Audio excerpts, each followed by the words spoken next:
Hey, this is Joy. Welcome back to the channel. I've got 3 Christmas cards to share using my favorite Maker Forte products.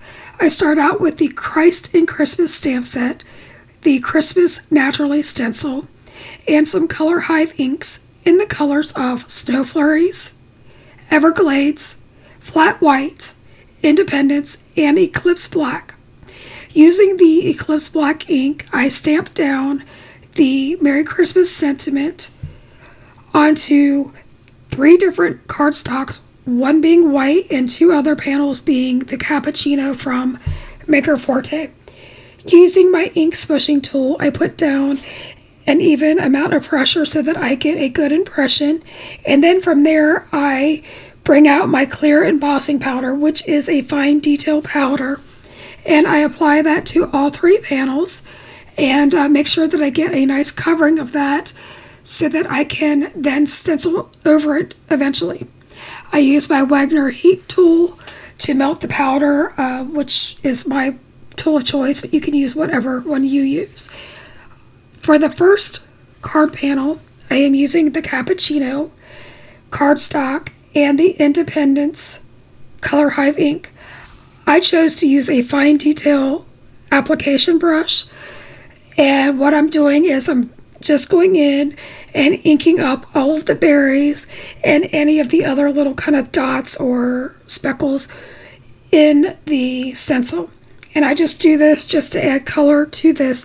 And the reason I'm bringing this up is I'm going to show what this looks like when you use white cardstock as well, so you can get an idea of how these inks layer depending on what cardstock you use. Next, I come in with the flat white and I apply that to the pine cone areas of the stencil. And I happen to love the way this ink looks on craft cardstock, or cappuccino in this case. It really darkens the cardstock up and gives a lot of dimension and texture. And then finally I come in with the Everglades, and anywhere that there's foliage or holly leaves, I apply the green. And again, you're going to notice when I move on to the next panel that this green is really dark on craft, but not so much in white. It kind of shows the contrast, and that's where I was going with this set of cards. So here you can see the reveal, and I now am moving on to the white, and I repeat this process exactly the same.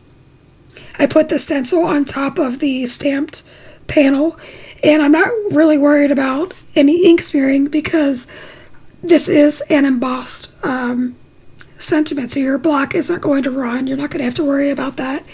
And I do repeat the same thing, the same process using fine detail brushes. I come in with the Independence, repeat that with the Everglades, and then eventually with the flat white where the pine cones are. Now do take notice that these inks look much brighter and more cheerful on white, and that's kind of what I was going for, was that you were going to see the difference. Now for my third panel, I come in with the Snow Flurries ink. Now this is a pigment ink, so it stays wet a little bit longer, and it's opaque. So when you put that on top of your card panel, it's going to sit on top, and it's not going to sink down like a dye ink does. So it's going to be nice and vibrant, and you're going to see the full effect of the stencil. When I am done with that, I come back in with the same Snow Flurries, and I just come in and form a vignette around the card panel. Next, I come in with some double-sided adhesive foam, and I put this on all 3 layers, or each individual layer of my card panel. Now, I tend to put down some wet glue on my adhesive panels just so that I get some wiggle time, because applying the wet glue gives us a slippery surface, where if we had just put down the foam, then the first time you touch it down, it's pretty permanent and you don't have any time to correct it. I do the exact same thing using the cappuccino, and I mat that in red, and then I apply that to an Eclipse Black card base. I repeat that with the white panel, but I do not use a red matting. I just wanted you to see the way all three of these cards evolve and look different, even though they were exactly the same. I started out with this white panel and I put down the gems, and it seemed a little too plain for me. So I come back in with some red cardstock and I stamp the Merry Christmas onto a rectangle using the Eclipse Black ink. And what that does is it just adds one more pop of color, a little bit of dimension on my card panel, which is something that I enjoy. I also, if you wanted to take this card to the next step, you could add some die cut foliage or even some thread, some twine. I kept it pretty easy and simple because the point of my video was to just show the way these inks act different from each other, and depending on what cardstock you use.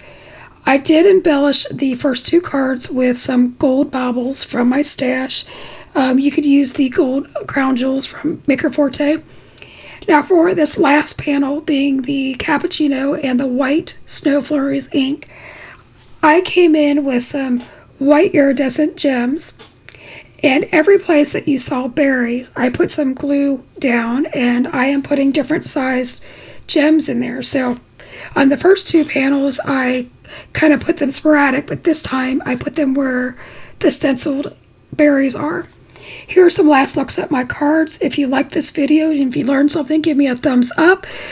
Leave me a comment or two and consider subscribing. I really appreciate you sticking it out with me. And until next time, keep crafting. Be blessed, my friends. Bye-bye.